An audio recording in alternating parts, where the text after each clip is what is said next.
often been asked about various things, whether they are acceptable to God or not, or even for the church. People will ask, for example, is it okay for one to have dreadlocks? Is it okay to have tattoos? Is it okay to wear a nose ring?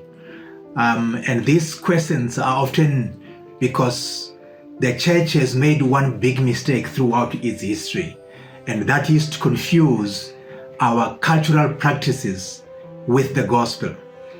Because when you are not able to make that distinction, then a lot of what are cultural sensitivities become the gospel, and that is not how it is. If, for example, you look in the book of Genesis 24 verse 22, when Abraham sent one of his servants to go look for a wife for his son Isaac, when he found her, he took out a gold nose ring and he put it on her nose. Now today, if a girl walks into a church wearing a nose ring, the church people are going to be horrified. They don't want to be associated. They don't want her to be seen in their church. They want to kick her out.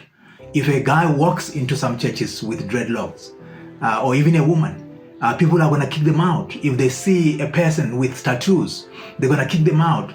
And all these things are cultural practices. In one society, throughout history, they are acceptable.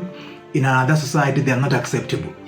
For example, I've heard a story of one church where a whole church was split in half because there are people who were saying women must not come to church without covering their heads, and others were saying it doesn't matter.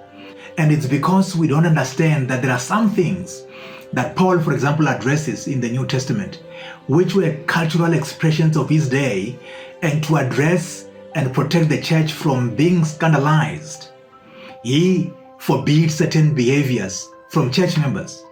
But we must never confuse those things that Paul will then forbid as the gospel. They are not the gospel. When you go into other cultures, those things are acceptable. There's nothing about them, because these are not moral issues.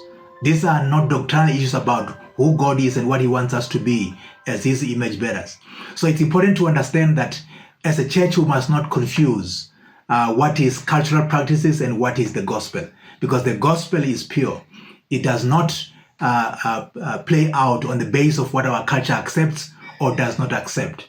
And as believers, as Christians, we have to always watch ourselves that our own cultural sensitivities are not interfering with the message of the gospel. I hope that helps you in trying to understand what is acceptable and what is not acceptable to the gospel. All the best.